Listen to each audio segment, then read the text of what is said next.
We're going to start out the BalloonSat Forum. This is taking amateur radio to new heights. And we're actually sending up weather balloons carrying amateur radio. We've been doing this. I've been personally doing it for 38 years now.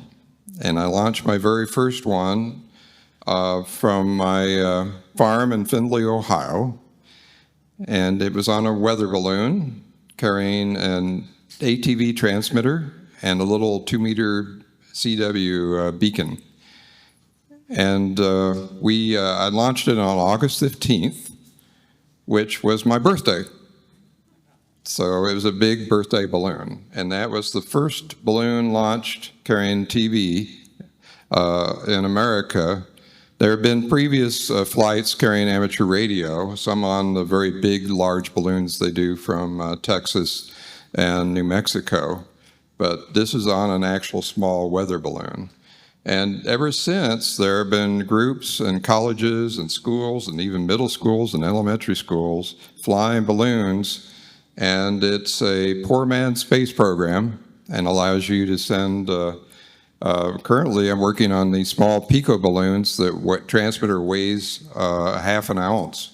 And they stay up for weeks, months, sometimes a year, and they go around the world multiple times. And your classroom can monitor it every day on their smartphone. And that's the way to hook a lot of the young people into amateur radio, is you do something that hooks into their smartphones, because you know they're always there glued to them. So now we give them something to watch on an amateur radio balloon on their smartphone. So we're going to talk a little bit about sending the latest advances on these small miniature payloads. These have to be under a half an ounce. Now there have been some that are about 2 ounces, but that's pretty much the limit. So a lot of these are totally solar powered. And so this is one that was very interesting. It was launched from San Francisco. It's still flying. It's been around the world multiple times, and it's been aloft for several months. And they're using an end-fed half-wave antenna. He sends down APRS, CW, and slow scan television. Now, slow scan television is a real challenge because we're only running about 10 or 20 milliwatts of power on an HF frequency.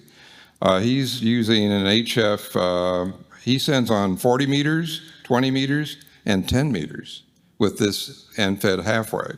However, the way the antenna is working is on 10 meters, which is the best channel frequency to listen on slow scan. It's very directional, and you have to be within 20 miles of a ground station to have a chance to receive the image. So I've been using these remote web SDR radios, and I've been monitoring his balloon for weeks, seeing if one was going to pass directly over one of these ground stations anywhere in the world. And I finally found him going over one in Utah, and I copied that image. And it's a Martin 1 slow scan. And he's got the full telemetry, altitude, temperature coming down on slow scan. And I thought that was, and it's a live camera view. He's got a little live camera on it. All in a payload that weighs 10.8 grams. So that's pretty innovative. There's another one launched by DL7AD and DL4MDW from Germany. And they're sending down live images with a little camera, and their payload weighs under 11 grams. And they send down strips of an image through APRS packets. And if you receive all the packets, you get a perfect image. And this is flying currently around. It just came over Alabama yesterday after being around the world several times. So we're using these small spherical balloons. Now, years ago, you probably saw me fly these silver pancake balloons. They have one seam around them. But the new ones have 4 gores on them, and they're actually a ball shape. So they get more volume to them for the weight, and they go much higher. And therefore, you have a much better chance of going completely around the world. And the current ones that are in vogue right now are Party Woo. They're $3 a piece from Amazon. Yokohama, they're about $15 a piece or so. Orbs, also about $15 to $16. And they're all stretched to about 32 inches in diameter. You'll see them advertised as 50-inch or 60-inch, but don't believe them. That's flat, laying with a ruler on them. And the Simlar is the very newest one that they've been flying. It's a clear balloon, and it's 60 inches, so it's actually about 38 inches. But it is enough volume that you go higher. If you get above about 43,000 feet, you're going to be above most of the storms, and you have a very high chance of going around the world. Anything below about 40,000 feet, it's kind of risky. You'll still make it, but you have a little more difficult time of it. This is a kind of a visual difference between those little super pressure Pico balloons and a regular weather balloon, just to give you an example of the size difference. So the difference in emission is with a weather balloon, you're spending a lot of money for the weather balloon, typically about $80 to $100, plus you're using 100 cubic feet of lifting gas, which the price of helium nowadays is quite high. So you've got several $100s in a balloon that's going to go up and pop and parachute back down with your payload. With the Pico balloons, the balloon costs, $30 or less, but your big expense is in the actual tracker payloads. Now, I wanted to show you how many of you witnessed the Pico balloon race we did from the food court last year?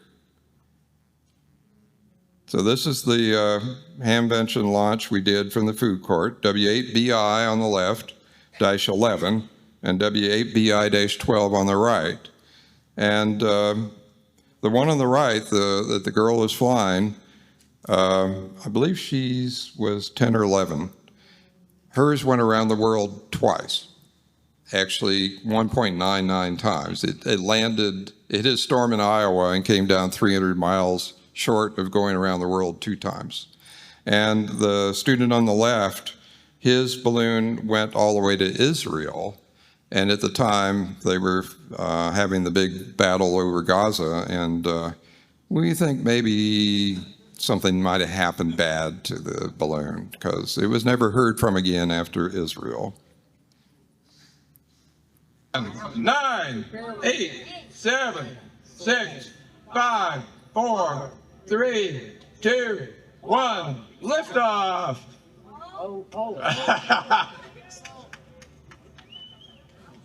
There they go.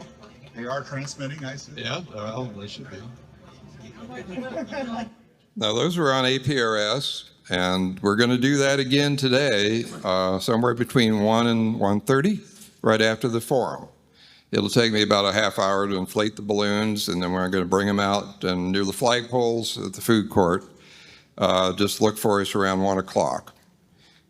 So I wanted to talk a little bit about this balloon here. This is a very unique, one of a kind, because it has been around the world, and we recovered it. Is W8QT in the audience? No? Eric? It went around the world in 8.5 days. I launched this from my farm in Alabama. It went around the world 22,000 miles. And that's the payload right there. It's an APRS 20 milliwatt transmitter, totally solar powered. Hit a storm in Ohio. Of course, Ohio, right? Because as we all know, if you don't like the weather in Ohio, wait a minute, it'll get worse. So this took this incredibly long route to go from Alabama to Cleveland, Ohio, in the course of 8.5 days. And curiously enough, and it went over Israel, Iran, China, North Korea, and it survived. And I'm pretty sure that if I were to mail a package from Alabama to Cleveland, the Postal Service takes the same route. But this is the very first balloon ever recovered that's been around the world at least once. And you can see the balloon is kind of crinkled and weathered. You can actually see through it, and it's a silver balloon. But the payload still works. There's the flight path as it came back and crossed the magic line to go completely around the world, and then it landed northeast of Cleveland near Geauga Lake. And we could see the APRS track.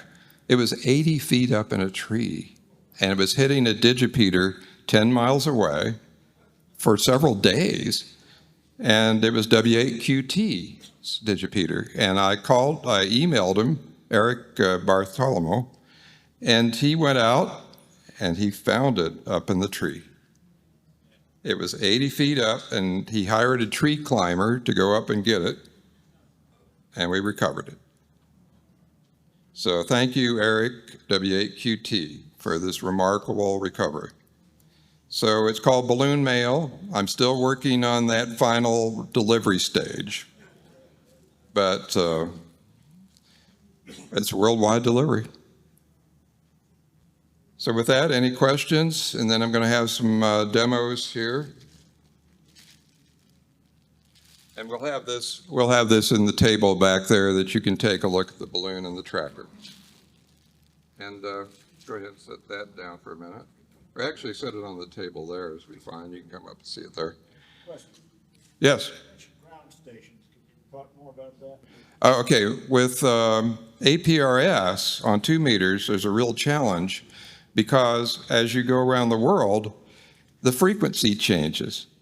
It's 144.39 in America. In Europe, it's 144.800. In China, Japan, and Korea, it's 144.64, 66, and 62.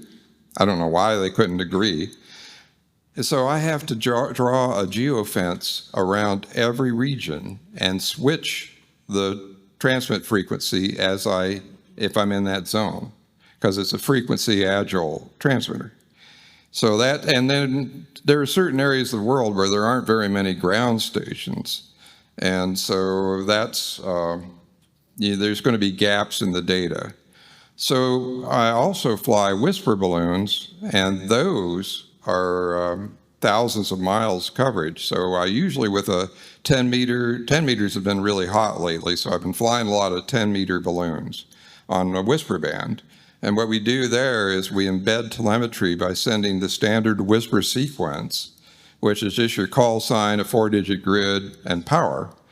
I embed the altitude in the power field, and then I send 2 more transmissions with a 0, 1, or Q for the call sign beginning, which is an invalid call sign. But since it's sent within the 10-minute window, it's legal. And then I embed telemetry in those, and I use a Python script to grab that data and throw it up on the internet on APRS FI like it was an APRS object. And amateur.sondhub, that's sondehub.org, is a website that shows you all the balloons that are currently flying in the world right now. So, Mark, go ahead, and I'm going to have Mark talk about something interesting you can do on a website called tracker.sondhub.org, which shows all the National Weather Service radiosondes, and you can go out and grab one, and you can convert it and change these radiosondes to transmit on the 70-centimeter band with teletype, APRS, and there's a variety of things you can do to reprogram them. And Mark, talk a little bit about what you've been doing to recover these radiosondes, and we'll show you an example. How many of you not have any amateur balloon or club activity as far as recovering balloons? Raise your hands. Quite a few of you. I'm one of them. Basically, I'm in a part of Illinois where our clubs are just very small. They don't really have any events other than maybe field day.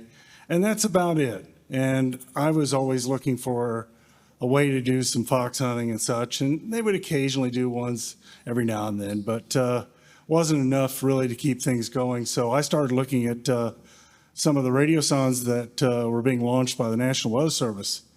And luckily, I have one about 85 miles away from me, But I live in the wrong part of Illinois for that. I live in the western part of Illinois where they're due north of me, and very rarely does a radiosonde come my way and enter what I call my zone of interest, which is probably a 40-mile drive around my QTH. So I started looking at tracker.sondhub.org and watching the balloons and watching the daily track of where they're going. And if I find one that looks like it might come my way, or a weather pattern sets up where like we have a large high pressure coming over Illinois, I will tend to pay very close attention to see where they're going. And if it looks like one's coming in my direction, I grab my HT and basically we'll do that. And I've also got a small little 433 megahertz, what is it, LilyGo, that I got, and I've only had to use it once. So it's more of a... About the LilyGo, it's a receiver. Yeah, LilyGo is a little 433 megahertz receiver, and it connects via Bluetooth to your phone, and you use a software program called GoSonde.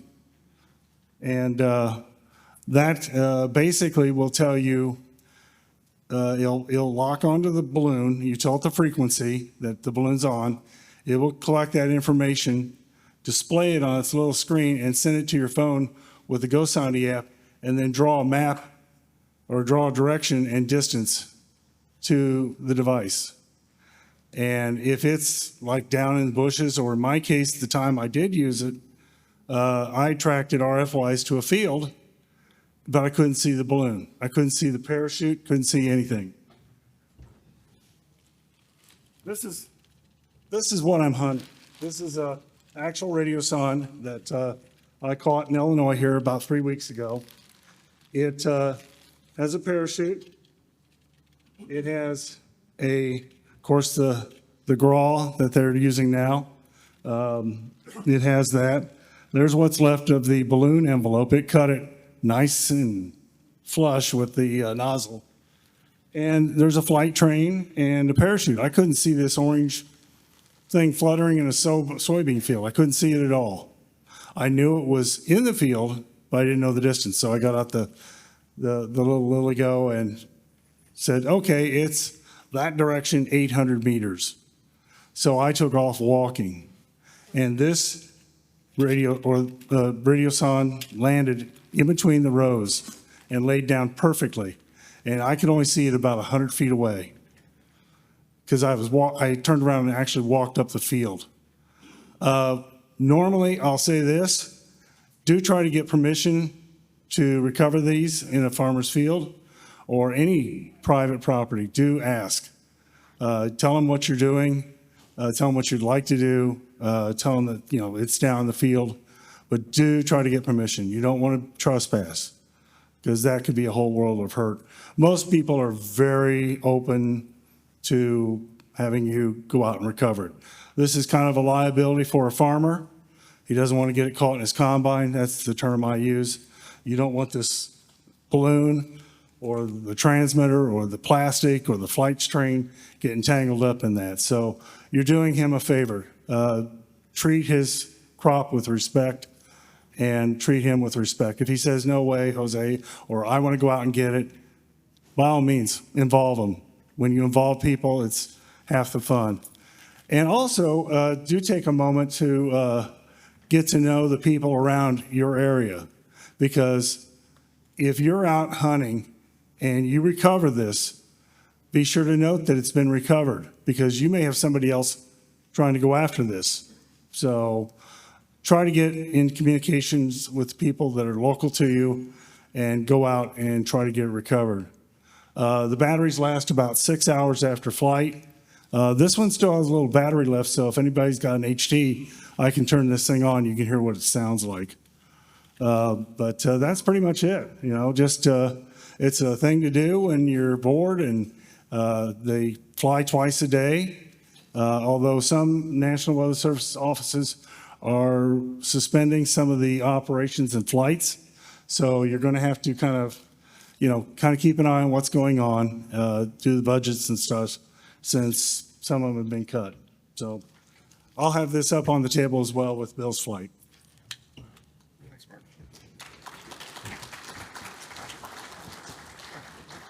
Yeah, free transmitters from the government. How can you beat that? But they're on the 70 centimeter band. They're typically around 403 megahertz, and you can convert them up into our ham bands. They will work there.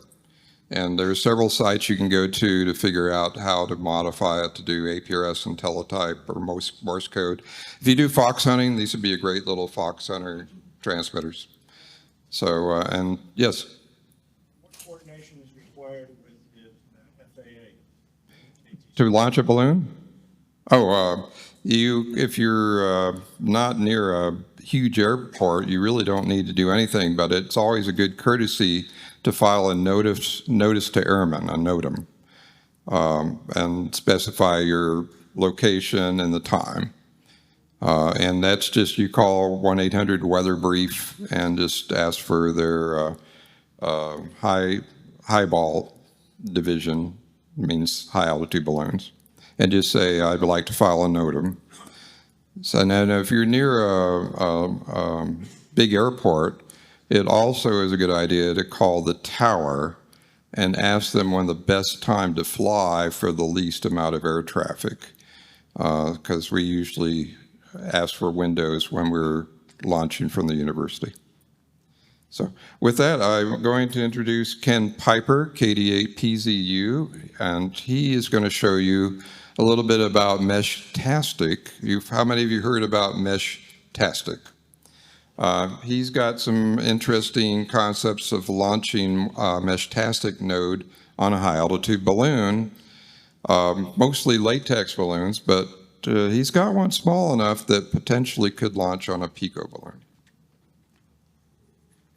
So here's Ken, KD8PZU.